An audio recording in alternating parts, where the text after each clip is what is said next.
Hi, this is your midweek check-in time. Just wanted to check in, say hello, and let you know that I'm thinking about you, praying for you, and miss seeing all of you. I really do. Um, this Sunday, our scripture that we'll be talking about is John 20, chapter 20, verses 19 to 31. And this may be a familiar passage for you. But what I really love today is that it seems to be just right on spot for us.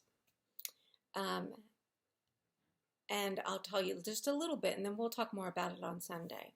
But I encourage you to get a Bible, or if you don't have a Bible, go online, Bible Gateway, and then you can look up anything, and you can see it there for free.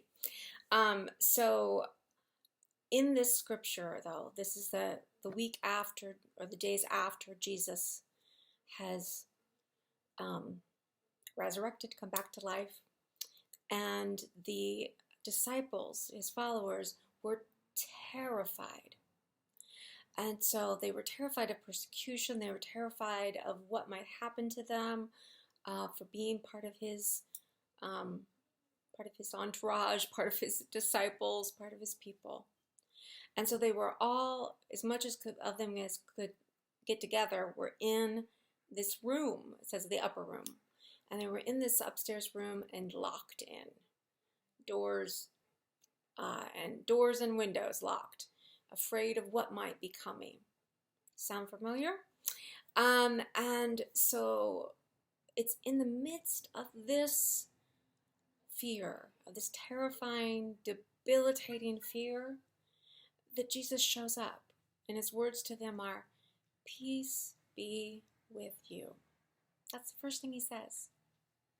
In the midst of all of their anxiety, all of their fears, all of their what if questions that I'm sure went through their mind over and over and over again, they come down, it comes down to this moment, and this is where Jesus decides to pop in, literally, and to say these words to them. So, I believe that in the midst of whatever our anxieties are, that we can find some peace, some relief, some comfort, especially in our spiritual practices.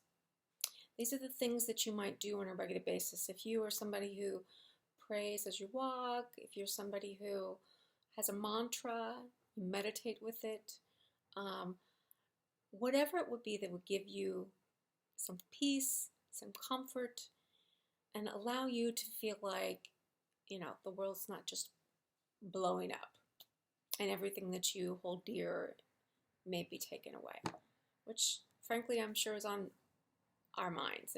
It's on my mind. And one of the things I do that's meditation for me is I knit, and as I go, say something, as I'm stitching along, such as, but even you could do peace be with you. One of the things that I sometimes go to, a mantra, is just do what I have the power to do. I may feel immobilized, but I just say, do what you have the power to do, and figure out what that is, and then do that. And that sometimes helps me as well.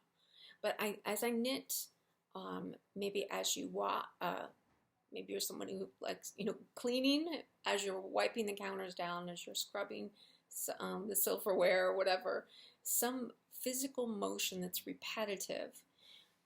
If you are in your mind, and perhaps even out loud if you choose, that repetition and the physical movement is a way that helps us move the fear kind of through us, and it doesn't just stay there and keep us up all night and all that. So you take a walk, but take it thoughtfully, step by step by step, either quoting a scripture to yourself or a mantra of some sort. I have everything I need in this moment. We've talked about that one before. everything I need in this moment. And keep that repetition going and do that as a regular practice.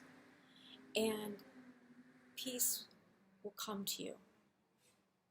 Maybe not perfect peace, but peace, and the anxiety and the fear will move through you rather than just harboring itself, lodging itself in your chest, in your body, in your neck, or your sore back, or whatever, wherever you might manifest that in your body.